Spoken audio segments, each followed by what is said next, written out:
Hello hello ಈಗ 12 ಗಂಟೆಗೆ ನಾವು ಯಾವ ಚಟುವಟಿಕೆ ಮಾಡಬೇಕು? ಗಣಿತ ಪೂರ್ವ ತಯಾರಿ ಚಟುವಟಿಕೆ ಒಳಗೆ ಏನು ಮಾಡೋಣಂದ್ರ ಅಂಕಿಗಳ ಅಭಿನಯ ಮಾಡುವುದು. ಯಾವ್ದು ಮಾಡೋದು? ನಾನು ಅಂಕಿ ಹೇಳಿದಷ್ಟು ಚಪ್ಪಾಳೆ ತಟ್ಟಂದ್ರೆ ಚಪ್ಪಾಳೆ ತಟ್ಟಬೇಕು, ಜಿಗಿರಿ ಅಂದ್ರೆ ಜಿಗಿಬೇಕು. ಜೈಬಾ ನೀನು 10 ಚಪ್ಪಾಳೆ ತಟ್ಟಮ್ಮ.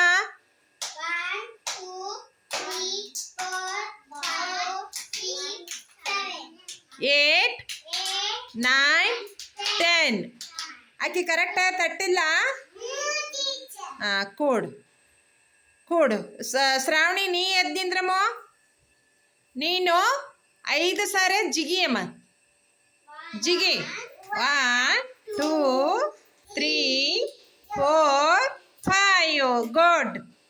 ಈ ಚಟುವಟಿಕೆ ಮಾಡಿದ್ರಲ್ಲ ಮಕ್ಕಳು, ಏನು ಅನಿಸ್ತು ನಿಮ್ಗೆ? ಎಲ್ಲರೂ ಒಂದು ಜೋರಾದ ಚಪ್ಪಾಳೆ ತಟ್ರಿ.